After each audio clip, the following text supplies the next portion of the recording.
I'm Megan Bowdish. I'm Raymond Bowdish. And we together own Never Tire Farm in Lisbon, New York. We purchased this, we're a wholesale greenhouse business. We purchased it from Ray's parents, who started it in 86. 86, yeah. Officially. Yeah, and we bought it from them in 1997. Mm-hmm. So at that time there were 3.5 greenhouses, 4 greenhouses when we bought it, and then we've expanded to the current 9 over the course of those years. I was the original manager for the first 8 years, and then I got a full-time job at SUNY Potsdam in 2005, starting in 2006. So Megan started in 2006 as her first season as the manager. Yes, but we worked with Ray's parents we moved back 93. to Lisbon in 93 to 97. Early on, it was an apprenticeship. Yeah. So the first 4 years were a true apprenticeship. Right. We weren't really responsible for many things until we gained the skills, and then we were given responsibilities over time. And then my parents came back. Mainly my father worked here until 2005, I would say, 2006. And then it was me when Ray was full-time. And so then we brought in some extra help who've been with us pretty much since then, and which has been great because, as we spoke earlier, trying to find seasonal labor is tricky, but we have people that were retired at the time and didn't mind just having the 4 months really to work and be happy with that. So it's great. So everybody has a sense of ownership that works with us, and we couldn't do it without them. Okay. All right. So, and also we have systems handling this thing. So we have carts that run on a trolley system. So, and that's how we move all our product out for delivery. And also when we're planting, we put them on carts and bring them into each greenhouse so we can move 24 flats at a time. But some are half carts and you don't notice them, and then you run into them with your head. So I just want you to be aware when you're moving around that stuff is all over the place. It's like here.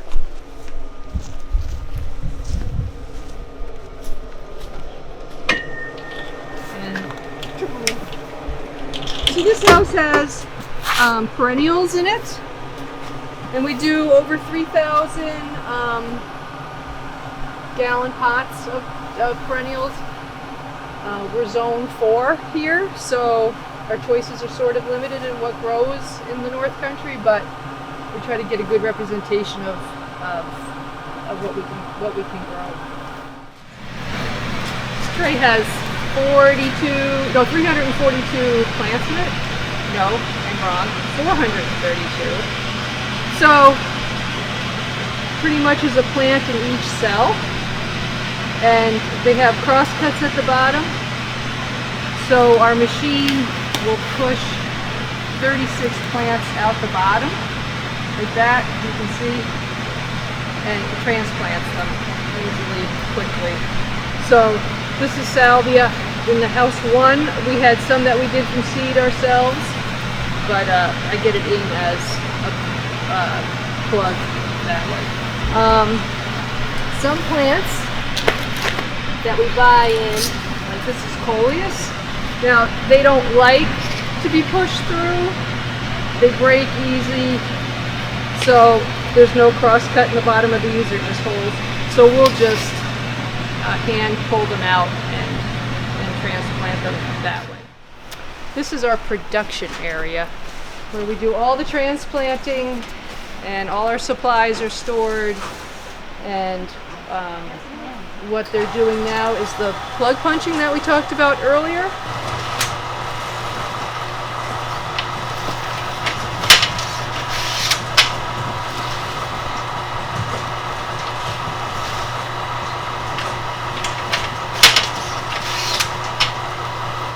Plants still left in this tray, and these dowels will push them into the flat.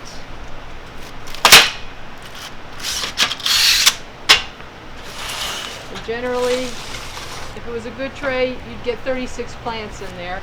If not, you've got quality control on that end, making sure, and then we fix up all the skips. And sometimes they get stuck in the tray. So this is a plug puncher. Oh, so these are the ones you stay in? This is our flat filler. And we have super sacks of soil. Not soil. Pro mix. Growing media. Don't call it soil because it's not.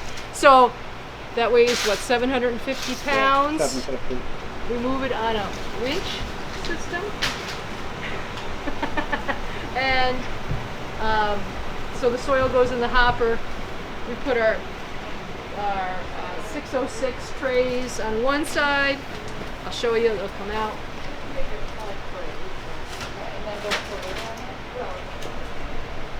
It's like I always call it an easy bake oven.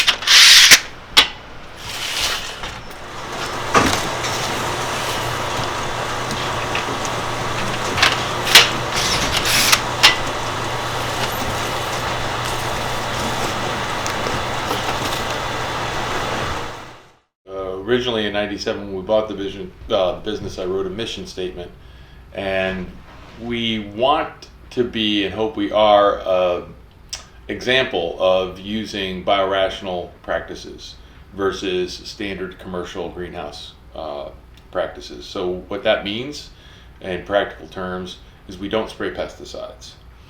And by not spraying pesticides in a family business, we were able to have our dogs and our children, our relatives come in.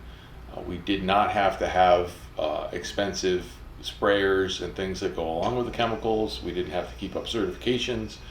But we did have expenses and a lot of work to adopt practices that keep plants from getting the pests in the first place, and then later on bring in a true biological control program where we bring in organisms to fight the pests that are in our greenhouse. We were a little ahead of our time. People were not talking about IPM or biological controls or organics back in 1993 very much. But since the pandemic, there's a lot more focus on this, and I think this is going to be a real selling point for a lot of us going forward.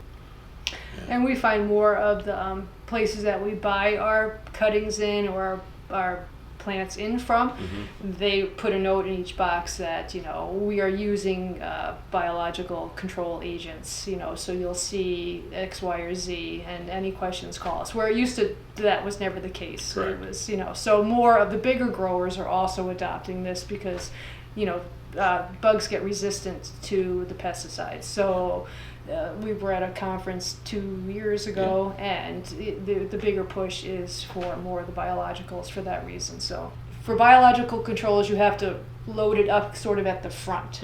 Like you want your pests in there before you get an outbreak, because once you get you want your control agents in there yes, before you have your pests right, in there. Yeah. Yes. So if you do get an infestation of aphids, your good bugs are there to take care of it. So you really have to be ahead of the game. Where pesticides, you can come in at any time, spray it, and knock them out. And the problem with the pesticides is that we end up killing any of the good organisms that are actually already existing out there. So we commonly, because we don't spray and because we use natural ventilation, we commonly have other organisms coming into our greenhouse. Snakes, toads, I have something called robber flies. Robber flies are just naturally occurring predatory flies.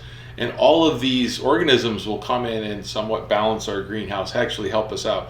We've collected the ladybugs that come into our house and sometimes release them into the greenhouses as well. And we have bought ladybugs in as well. Yep. But as a result, almost every year we have different species of birds will come in and literally nest in or on our plants in the greenhouse. And once we've identified them, we flag them, we leave them, we let them fledge and go on. One year we actually sold a hanging basket that still had the nest in it, But the babies were gone. And the babies had fled. And that's because when Ray said we have natural ventilation, like when we open up those vent doors at the end, so we let all the prevailing winds come through, where other greenhouses will use fan systems and it'll just be exhaust fans at the end, or, you know, louvered shutters and stuff. So this, we're doing it this way.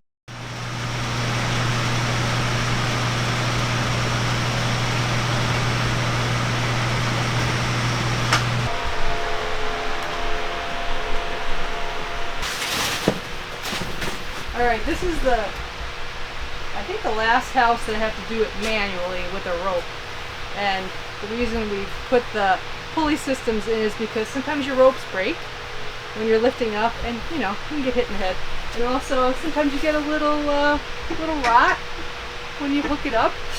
So now we're going to metal ends and the pulley system.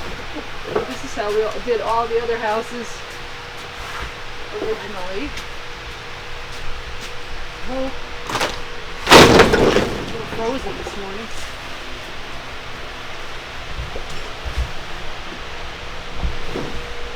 But I always stay low in case it wants to come down. One of the selling points, I think, for us, for our retailers, not just because we're close, not because we can deliver very quickly, but our plants have already been hardened off before they hit the shelves.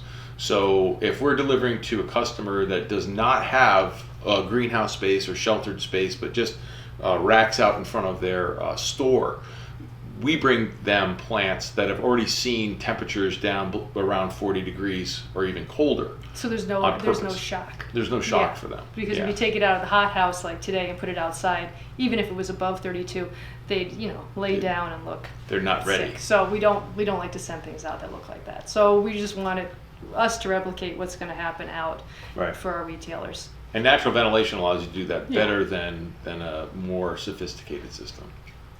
Wind is also a big part of what we utilize. It blows the plants, but we also have things called brush bars. I don't know if Megan showed you those, but in the greenhouses we have... You know the trams that I got up on?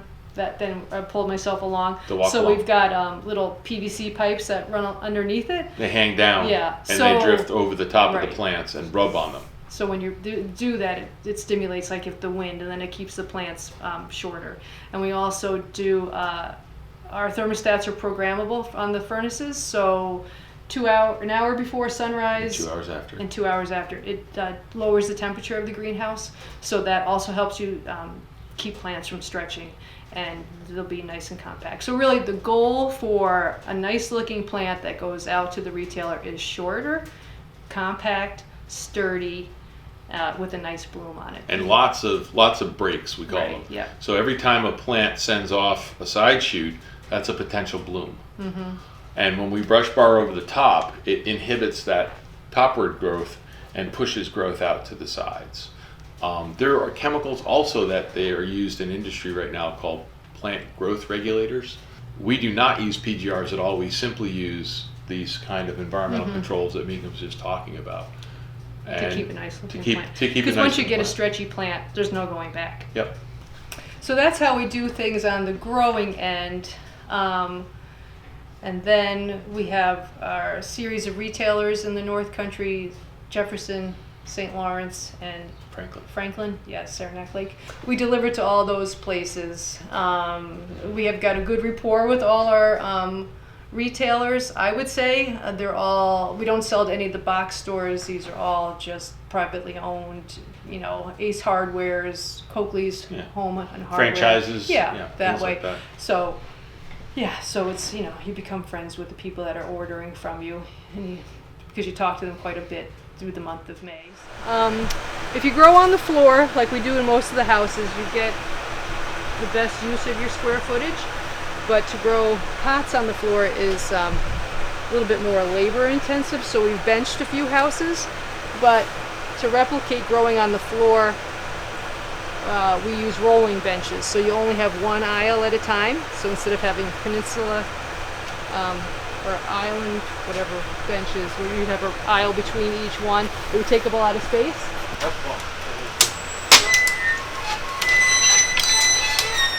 So you can remove the whole length of the bench with the pipes, and then you can create an aisle here, And then you can create an aisle over here. Some people can. Some people they get You're heavier. gonna have to lubricate these, huh? So, Like the library shed. yeah, so then you can just get down to all your plants that way. But that way you're using a flat space instead of wasting aisle space that you could grow in. So the outside one doesn't work.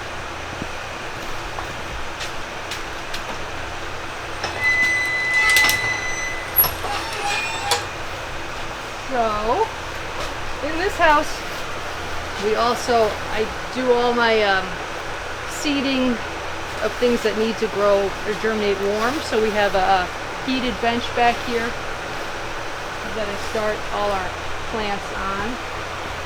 So we can look at that and see, I've got different things that are ready to transplant as well. So you can just see the different stages of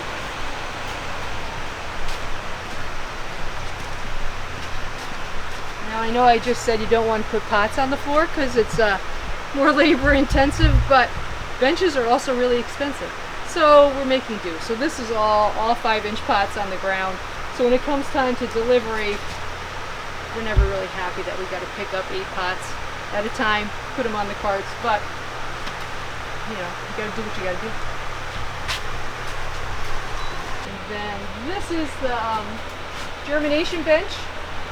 So we have a hot water heater in the back, and then piping runs under this bench, and we've got that Reflectix like insulated silver material underneath there too, so it keeps it about 70, 75 on good days. And then I've got the tent system that we roll down to help keep the moisture and heat in overnight or on cold, cloudy days. So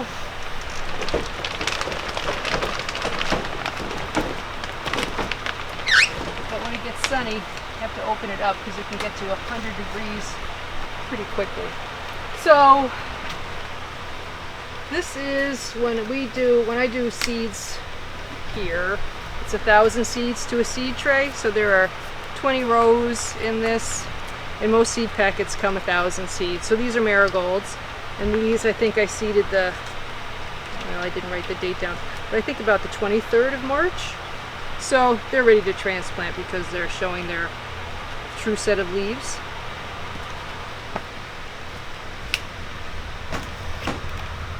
On the bench, I just did tomatoes last weekend.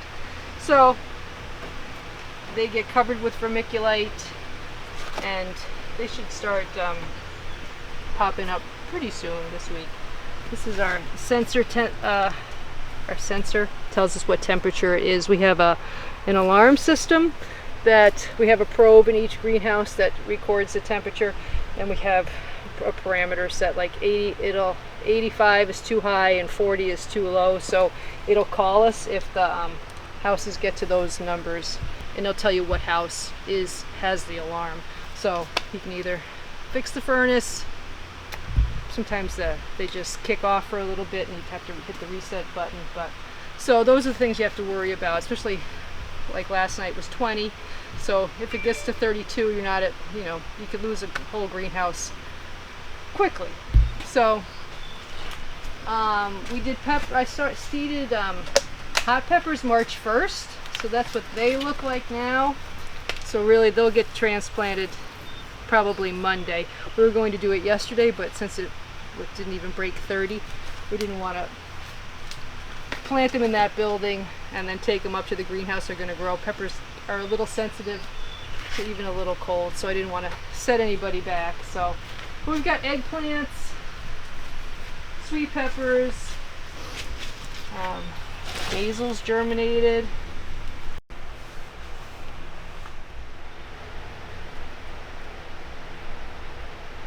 we start about the first week of February. Plants get shipped in to us, and it's all based on how long they take to bloom. So we like to have, our goal is like Mother's Day to have certain crops ready. The season has changed since we started, and what people, when they want to plant things and when they want to get things in. But that's traditionally first week of May. Mother's Day is the start date for selling. So you have to back up your growing times and delivery times backwards, so you get the bloom in time for Mother's Day to Memorial Day. So February will start, geraniums, they'll be shipped in, hanging basket material, and then we start with pansies for the 606 flats and just things that take longer to bloom. Other greenhouses maybe will start in March with all those types of things and still be successful to have it ready in May. But since we're at the scale that we're at and the amount of people that work here, we just need a longer period of time to get it done. So we start in February, open up a couple houses. And there's a point to be made there, though. The reason that these other folks can get their product to the shelf is because they are not hardening them off. And they're not trying to grow them slowly with brush bars and things like that. They can use those chemical tools I talked about earlier to reduce plant height and everything else and speed up their bloom. So they'll send out a poor quality plant that the average person will go, oh, it has color, and they'll buy it. But then when they put that plant in the garden, it just was not as developed. It looked more developed. Because it had a flower. Because it had a flower. So we start then. So then we plant continually from the beginning of February. Plants arrive weekly, or I'll be seeding each week for a certain crop. And so we work 5 to 6 days a week planting from February until, well, we plant all the way through May for replants and stuff. But we like to have the bulk of everything represented by the end of April planted, and then middle of April through May, there'll be deliveries kicked in along with that. But we're responsible 7 days a week because plants dry out on Sundays. They don't care. And nights. So we talked about we have an alarm system for our temperature in all the greenhouses, since there are oil furnaces or propane furnaces in each house that don't always want to work. You have to have a lot of different skill sets. It's not just growing. There's electrical that has to be done. There's furnace repairs that have to be done. There's plumbing. There's a lot of things that are. It's farming. Early on, when we would move up, people said, "What are you doing?" We said, "We're farming." And they said, "You're not farming. You have greenhouses." Well, New York State considers greenhouses agriculture, and we really face all of the same problems that the dairy farmers and others do, right, in terms of weather and everything is machinery. on the line. Yep. So one incident, we had the power, our electrical box quit one day, so that you lose your water, you lose your heat, you lose the inflation. We have a double layer of plastic on all the houses that help keep air's blown between the two layers, and it creates an insulating layer. So it makes the plastic tight, so the wind doesn't whip it and rip it. So they all went down. So you're always kind of on that knife's edge of, we could lose it all. So all your money is out all season. Yeah. It's all expenses from December through May, and then you have your income for the month of May and into June. A little bit of June. Yeah. So you owe everybody and yourself for half the year. So if you lose all your crop, so we're always like 1 year away from going out of business. Yeah, you're always a little stressed. And then when you have a great season in June, you're like, oh, all right, let's do it again. What worry? And if it's not a good season, you think, what am I doing? Why are we doing this? We're near retirement age. So, so there's a lot of joy that comes with it, but we are retirement age. So, yeah, there's the joy, there's the excitement when you walk in and you see the plants, and there's all that. But there's also that whole behind the scene thing of, with anybody that owns their own business, it's the same axe over your head kind of thing, And a family business is also really challenging. So right now we're looking at trying to transition our business. As Megan said, we're retirement age. I still say we're near retirement age, but that's hard. Because of all these factors that she just laid out, that once you try to get a young person or someone who's not familiar with farming interested in, they start to get scared. I think rightly so. at times. So it takes a lot of nerve at times, especially when the wind is blowing, 50, 60 miles an hour at night, and your own house is shaking. We live a couple miles away, and you're just hoping that alarm won't go off, or that you don't go in the next day. And we have had disasters. We 2-3 years ago, we almost lost 2 greenhouses thanks to climate change. With the wind was crazy. Yeah, one luckily, was not completed; it almost blew away. And that same year, an older greenhouse had a failure, and luckily, it was very dangerous. Yeah, our neighbor across the street. It was still dusk-ish, so he called us. He said, "It looks like one of your houses is coming apart." So Ray came over, and the wind got up underneath it and just was ripping the house. So it was starting to tear the house twist, apart. and this is 2 days before Mother's Day. So I mean, there's your crop. Our Mother's Day crop was in that house. It's the geraniums, it's the fuchsias. He came over to help. Some Amish friends, our Amish they neighbors came were and helped, going home. They saw it. They stopped. They helped, and we called Dwayne. Yep. He came over through, and he had to branches were coming down on the road. It was like awful windstorm. So they ended up lashing the greenhouse with rope. Yeah, that was Andy, the Amish guy's idea. He had a great idea to keep strapped it down, and we were inside it for a little bit, looking, seeing what was happening, and we had an order put up to send out to the Potsdam Co-op the next day. So all their fuchsia baskets are on those carts that we've seen, and that they're hanging in the greenhouse because we're going to load it up early in the morning. So we're watching them bounce. Yeah. Men lashed it down. We all went home, crossed our fingers that it would still be there in the morning. Came back the next day. It had held. Only one basket popped off the cart and had a crack in it. I mean, we could have lost everything, and that's all that it was. Yeah. When we thought about branding our pots, just because we are a local business, but not all it wasn't getting out there so much that at the retail end that it was a local business. So that's why we decided to put everything on our pots. But our daughter, when she was, I don't know, maybe 7th or 8th grade, drew the picture. So it's supposed to be, it's a speedy delivery. So you got your tire, he's going fast, Never Tire Farm. And then our little tagline is garden, it's a verb. Because, gardening is very active, and if you do it every day, it's good exercise, and so we're just trying to promote a healthy lifestyle. So when we talk about also transitioning, we have other friends that have greenhouses and stuff, and they've had workers that they would want to sell to, and they're like, no, we don't want to be responsible for that for 7 days a week, X amount of months a year, because you can't go away. So you really have to find somebody. Yeah, we don't have health insurance through the business. There's no crop insurance on any of this, because really crop insurance is only going to give you back what you put into it. Right, not what you would make Not what you make out of it. So, like I say, we're 1 year from going out. If there was a disaster, we'd liquidate everything. We'd take the money from that, and we'd pay ourselves what we could out of that. And I put it out on paper. It's a lot cheaper than insurance. We would have already paid for 3 or 4 greenhouses out there with the insurance that we would have paid for crop insurance in the last 25 years. So those are the downsides. So, but the happy sides are. Oh, there are a lot of them. It's nice to grow something. It's nice when people from the outside come in and look and are excited and see what's blooming, and the miracle of starting a seed is just pretty cool.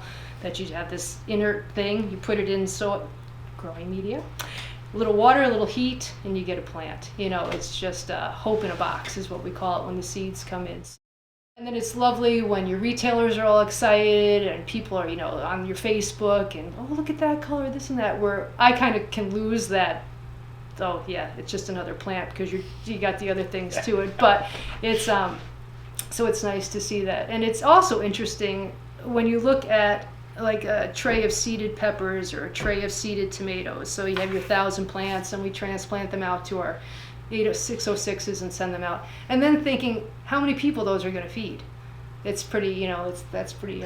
And I have a lot more public face in my job at SUNY Potsdam than Megan does. So I see the gardeners. We do events at the Weiser Center and all where we interact with these gardeners.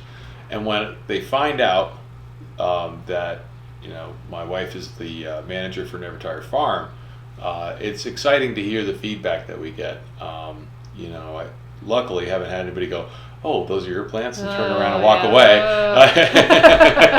Luckily.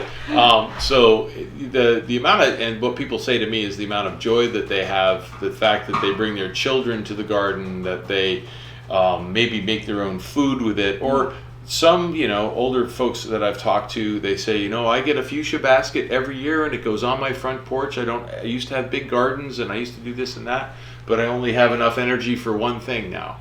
But they'll get more joy out of that one plant and taking it through, and they'll tell me how long it went and how it bloomed, and they're like friends to the folks that have. It's nice to have something to take care of.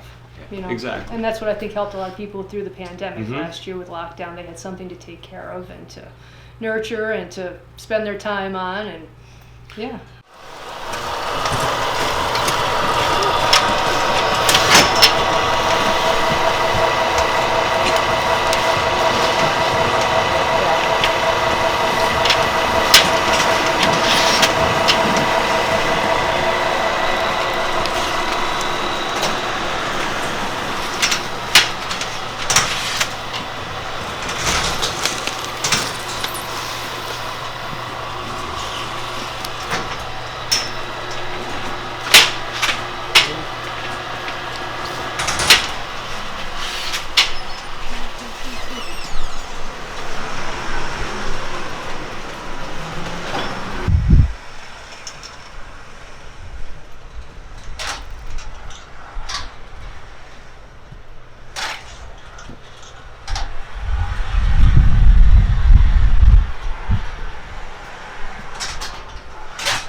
We love being part of the North Country. Oh, definitely. We love to drive around and see what we produced out on people's porches. It's been a great place to have a business, have a raise family. Kids, and I would, for my money, and I think I could speak for Megan here a little too. It would be really, really great to have someone young come into the business and bring it to whatever level or wherever direction they want to bring it. And should we throw out, cannabis is now legal, so that's kids, true, yeah. 20-year-olds, come talk to us. It could all be yours for the right price. For the right price. But it would be gratifying because, whether I fell into it or not, my father's dream was always to have the farm be transitioned over to one of his children, and I ended up being that person, along with Megan. Right. So we would like to carry this as long as we can, but we would also like it to continue after we're gone, because there is a need here for everything that we all do. There is a need for a greenhouse in St. Lawrence County. Yeah, so definitely. And we're glad to be able to provide that service.